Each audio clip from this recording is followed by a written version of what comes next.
much.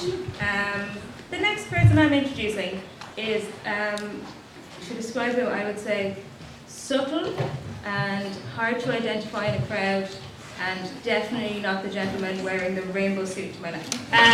It's Eddie McGuinness, who will come up and give you a little bit of a little idea of what we're doing this year. Difficult.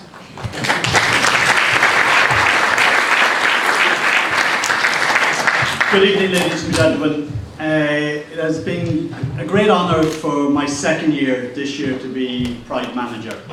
It has been really engagement, but before I start off I couldn't do this without all the team behind me. The board, very much so, and I have to say compliments to two people first and foremost, and that is Jed and Clodagh. For one, constantly kicking my butt to get things moving, but most importantly is just being there to actually have that little bit of extra advice. But the key about Pride is the volunteers, where Pride has always come from. This year, Pride is moving on. We have to remember Stonewall, where it has all started. Next year, it will be 50 years since Stonewall. That night, Judy Garland passed away, and there was one hell of a big riot in a bar in New York.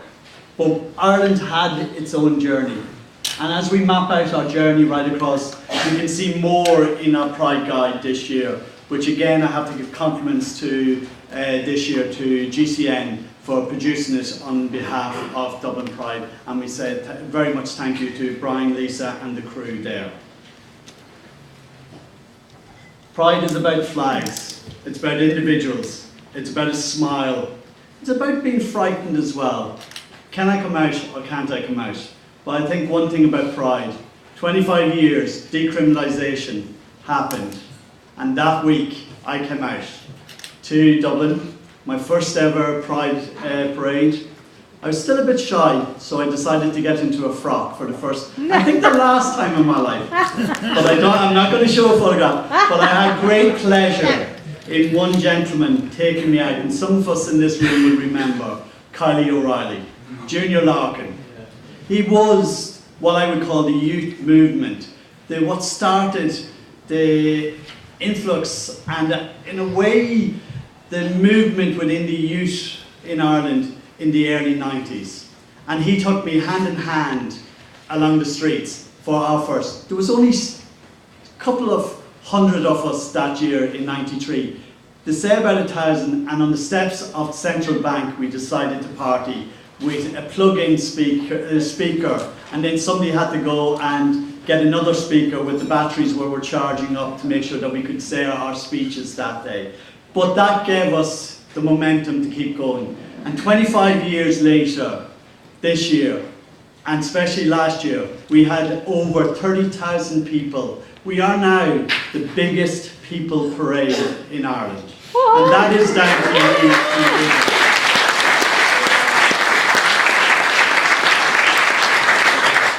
Pride is, first and foremost, about the LGBT community, the friends of the community, those who are culturally curious individuals, lots of energy, and sometimes I get slagged for that one, singles, couples, groups, and we say 18 to 90 plus, but I think it's from 0 and up, because that's what it's all about, our family, no matter who you are and where you come from.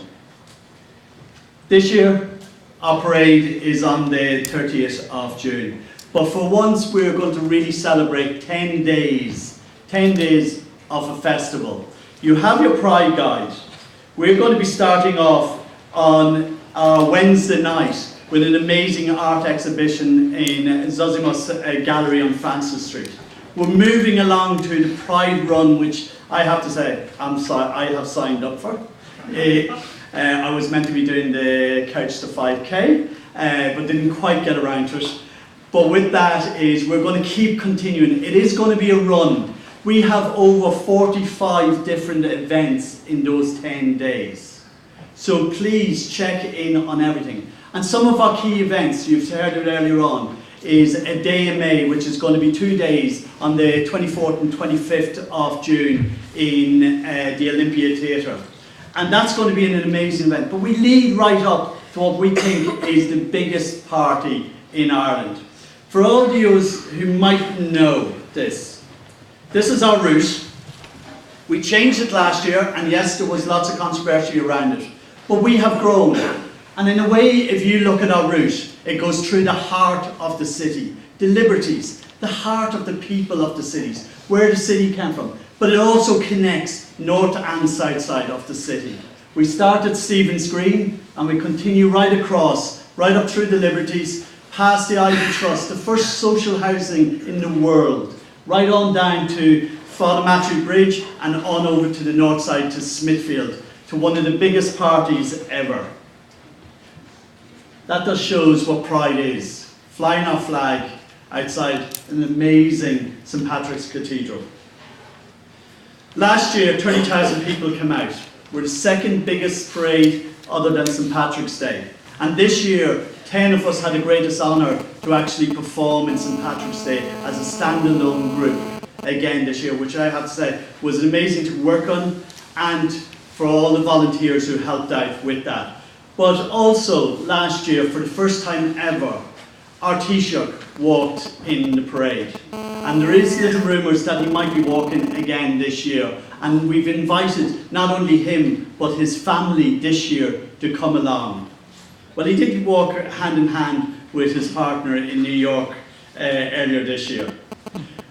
This year we were also changing a couple of things around. It's a bit of a map, but just to let you know, we're going to be having a speakers platform. So everything is going to be starting quite a little bit earlier than normal, because you have to realise we have to try and get approximately between 20 and 25,000 people into this space at Stephen's Green South. So we do encourage you from all the different groups to come early, because at 12 o'clock to 1:30 we'll have a series of speeches, rallies, some little bit of performances, but most important, listening to the people behind where Pride came from. And that's something that we never forget. Even though people might think that commercialism takes over Pride, commercialism doesn't take over Pride. Commercialism helps Pride to develop where it needs to go. We can use partners, and we call them partners, not sponsors, but partners, to help us develop.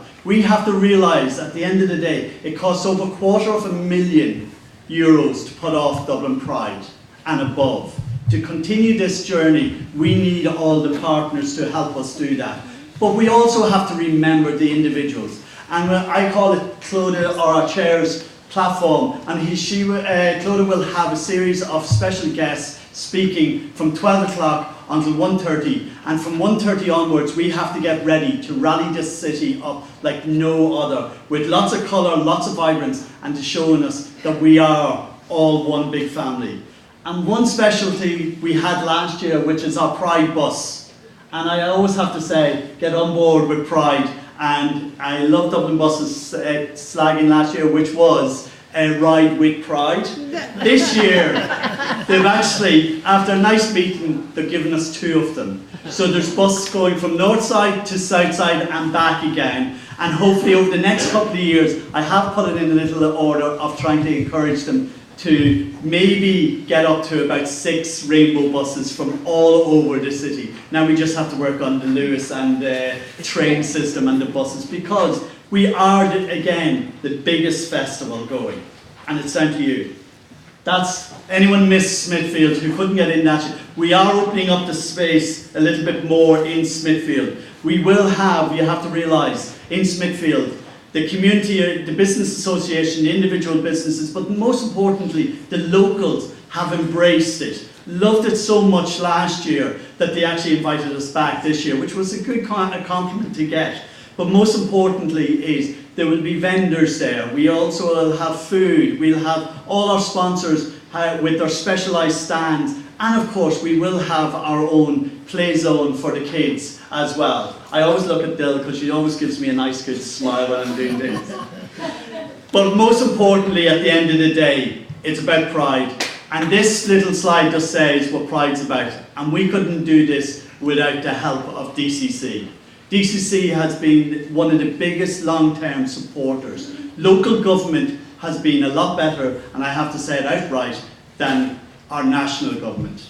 Okay, so therefore our local government deserves here in DCC a big round of applause, because they're the ones who help us put out the flags along the river, help us do up the city with our bunting, our banners, everything alongside us. And that's what it's all about. And don't forget, we are, give them a big round of applause.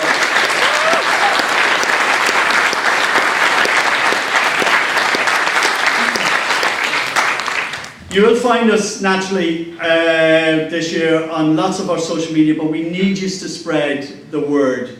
And our hashtag is naturally, we are family. And don't forget it. Let's join together. Let us rally around and be who we are. But most importantly, with our volunteers, we need a lot more of you this year. And please sign up. We're going to be opening up our volunteer requests this weekend. And we're hoping that we get a lot more volunteers on board, because we need you. 310 helped us last year. We need up to 600 to 700 to increase what we want to do this year. Most importantly, I'm just going to fly through these because I know these are all looking at me going, hurry up. But again, most importantly, because I've been working closely with all our partners, and we said this year, especially Tesco, I have to say thank you very much. For instantly, last year they dipped their toe in, and this year they came with special bags, they came in with everything, all singing and dancing to us. But we do have a little special one there as well, is Aer Lingus this year are coming on board. And we have a little treat. In the next couple of days we will have a little announcement on behalf of Aer Lingus. But also we have to say thank you very much to our sponsors who have been on board in the last 5 to 6, 7 years and helped us build where Pride is going. And most importantly, our partners as well, because altogether, collectively, no matter who we are family. And I'm Eddie McGuinness, and I want to say thank you to everyone here.